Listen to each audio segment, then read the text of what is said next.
La leyenda de La Llorona. Esta historia comienza en las profundidades de los ranchos de México.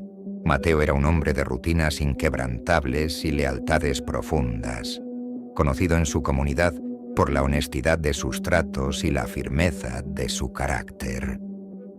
Vivía en una casa de adobe y madera junto a su esposa Elena, una mujer hacendosa que mantenía el hogar en orden, y sus dos hijos, Lucas y Sofía, quienes llenaban de risas el patio terroso. Con ellos vivía también don Jacinto, el padre de Mateo, un anciano de piel curtida por décadas de sol y ojos que parecían haber visto más de lo que sus labios contaban. Mateo dividía su tiempo entre el cultivo de sus parcelas y el comercio de granos y herramientas en los pueblos aledaños, una labor que realizaba a lomos de Pinto, su caballo Bayo, y siempre acompañado por Carbón, un perro mestizo de pelaje oscuro y lealtad feroz que jamás se apartaba de su lado. Su vida era tranquila, marcada por el ciclo de las cosechas y el calor de la familia. Todo comenzó una tarde en la que una negociación complicada en el pueblo vecino de San Roque se extendió más de lo habitual. El sol ya se había ocultado tras las colinas cuando Mateo emprendió el regreso, obligándolo a transitar los caminos viejos bajo la luz de una luna menguante. Al acercarse al recodo del río que marcaba el límite de sus tierras, un sonido extraño rompió la monotonía de los grillos. No era el viento, ni el fluir del agua. Era un lamento, suave pero penetrante, que parecía venir de todas partes y de ninguna a la vez. Carbón, que solía trotar alegremente junto al caballo, se detuvo en seco, erizando el lomo y soltando un gruñido bajo, casi imperceptible. Mateo sintió a un escalofrío recorrerle la espalda, pero picó espuelas a Pinto y apresuró el paso, atribuyendo el miedo al cansancio y a la soledad del camino. Esa noche, durante la cena, el silencio de Mateo era evidente. Elena servía el estofado mientras los niños jugaban en la mesa, pero don Jacinto, desde su silla de mimbre en la esquina, observaba a su hijo con atención. Cuando los niños fueron enviados a dormir y Elena se retiró a la cocina, Mateo finalmente habló. Le contó a su padre sobre las voces en el río, sobre esa tristeza palpable que flotaba en la bruma nocturna. Don Jacinto dejó su pipa a un lado. Su expresión se tornó sombría y el ambiente en la sala se volvió pesado. «No son imaginaciones tuyas, hijo», dijo el anciano con voz ronca. «Lo que oíste es el pesar de un alma que no encuentra descanso. Es la Llorona». Mateo intentó sonreír con escepticismo, argumentando que eran cuentos de viejas para asustar a los borrachos, pero la seriedad en los ojos de su padre lo detuvo. Don Jacinto se inclinó hacia adelante y comenzó a narrar la historia que había pasado de generación en generación, pero que hasta esa noche, en esa casa, había sido solo un rumor lejano. «Hace mucho tiempo», comenzó Jacinto, «hubo una mujer joven y de una belleza inigualable. Se enamoró perdidamente de un hombre rico y distinguido. Vivieron un romance intenso y fruto de ese amor nacieron dos hijos. Pero los hombres cambian y la ambición a veces pesa más que el corazón. Con el tiempo, él la abandonó para casarse con una mujer de su misma clase social, dejándola a ella en la vergüenza y el olvido». El anciano hizo una pausa, mirando hacia la ventana oscura como si temiera que algo los escuchara. La desesperación, los celos y una locura repentina nublaron su juicio. En un acto atroz, llevó a sus pequeños al río y los ahogó. Pero en cuanto el agua se llevó el último aliento de los niños, la locura se disipó y la realidad de su crimen la golpeó. Se arrepintió al instante, gritando y llorando desconsoladamente, pero ya era tarde. Se dice que murió de pena allí mismo, o quizás se quitó la vida, pero su espíritu quedó maldito, vagando eternamente. Desde entonces, en las noches, se escucha su lamento. Mis hijos. Mateo escuchaba petrificado. La descripción coincidía demasiado con la angustia que había sentido horas antes. Don Jacinto, viendo el temor en su hijo, continuó con una advertencia aún más grave. Le explicó que aquel espectro no era inofensivo.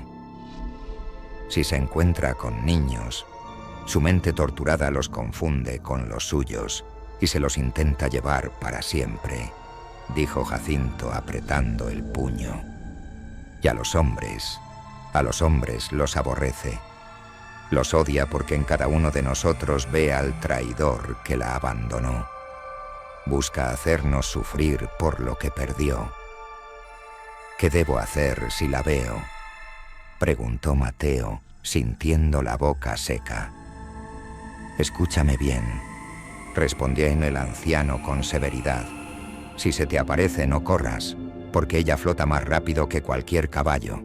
Quédate quieto. Mira al suelo. Ignórala. No respondas a sus preguntas. No te muevas y, sobre todo, no muestres miedo, aunque el corazón se te quiera salir del pecho. Reza, Mateo. Reza en tu mente, mientras ella te pregunte dónde están sus hijos. Solo le interesan ellos. Si no le das motivo, se irá. A partir de esa noche, la vida de Mateo cambió. Dio instrucciones estrictas a Elena de que Lucas y Sofía jamás debían salir de casa después del atardecer. Atrancaban las puertas con doble cerrojo y el más mínimo aullido del viento ponía a todos en alerta. Mateo, sin embargo, no podía dejar de trabajar. Su papel como proveedor lo obligaba a seguir viajando, aunque ahora lo hacía con un rosario en el bolsillo y una plegaria constante en los labios. Pasaron las semanas y el miedo comenzó a diluirse en la rutina, hasta que una noche de tormenta, el destino le tendió una trampa. El río había crecido y el cruce habitual estaba bloqueado, obligando a Mateo a tomar un sendero más largo y cercano a la orilla profunda. La lluvia había cesado, dejando una neblina espesa que apenas dejaba ver el camino. De repente, el aire se volvió gélido, un frío antinatural que calaba hasta los huesos. Pinto se encabritó violentamente, casi tirando a Mateo de la silla, y Carbón comenzó a ladrar con una furia desesperada hacia la oscuridad. Entonces, el sonido emergió de la bruma, un llanto desgarrador, inhumano, que heló la sangre de Mateo. Entre la penumbra, una figura de blanco se materializó. Flotaba a pocos metros del suelo. Su cabello largo y negro cubría un rostro que Mateo no se atrevía a mirar. Era la Llorona. Ella se acercó lentamente. Carbón, el perro valiente que había enfrentado coyotes y ladrones, soltó un chillido agudo cuando la mujer giró levemente la cabeza hacia él. El animal, superado por un terror primordial, salió huyendo hacia el bosque, dejando a su amo solo. Mateo sintió que sus extremidades no respondían. El miedo era una garra física que le apretaba la garganta. Recordó las palabras de su padre. ¿Dónde están mis hijos?, preguntó la aparición. Su voz no era un sonido normal. Resonaba dentro de la cabeza de Mateo, llena de dolor y una ira latente. Mateo sintió que se desmayaba. Bajó del caballo casi cayendo y se hincó en el barro. Clavó la vista en la tierra húmeda, cerró los ojos con fuerza y comenzó a rezar internamente. repitiendo las oraciones una y otra vez para bloquear el sonido de aquel llanto. Sentía la presencia de ella frente a él, un frío sepulcral que amenazaba con detener su corazón. ¿Dónde están mis hijos?, insistió la voz, más cerca, cargada de impaciencia. Mis hijos. Mateo no respondió, no se movió. Su cuerpo temblaba incontrolablemente, pero mantuvo la cabeza agacha, ofreciendo su sumisión y su silencio. Los segundos parecieron horas eternas de agonía psicológica. Finalmente, tras un lamento que pareció sacudir los árboles mismos, la presión en el aire disminuyó. El frío comenzó a retirarse lentamente. Cuando Mateo se atrevió a levantar la vista, estaba solo. Pinto estaba a unos metros, temblando y sudando frío. Mateo se reincorporó con las piernas débiles, subió al caballo y galopó hacia su casa sin mirar atrás, con el alma pendiendo de un hilo. Llegó a su hogar pálido y sin aliento, abrazando a Elena y a sus hijos con una fuerza desesperada. Don Jacinto, al verlo, no necesitó preguntar, solo asintió en silencio, sabiendo que su hijo había sobrevivido a lo imposible. Pero la paz nunca volvió del todo. Mateo sabía ahora que ella seguía ahí afuera. La leyenda corrió de pueblo en pueblo, alimentada por su experiencia. Desde entonces, se cuenta en la región que la mujer de blanco sigue buscando a sus hijos. Algunos aseguran haberla visto cargando un bulto que parece un niño y que esos pequeños jamás vuelven a ser vistos. Otros dicen que se aparece como una mujer joven y de una belleza inigualable vestida de blanco y lo atrae a los hombres incautos hacia el río, confundiéndolos hasta hacerlos perder la razón o el camino, dejándolos desmayados en las orillas al amanecer.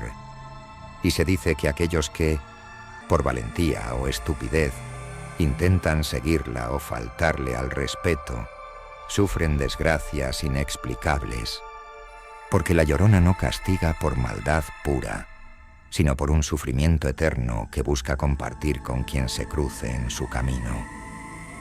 Y en las noches de viento, si uno presta atención, todavía se puede escuchar el eco de su pregunta eterna, flotando sobre las aguas del río.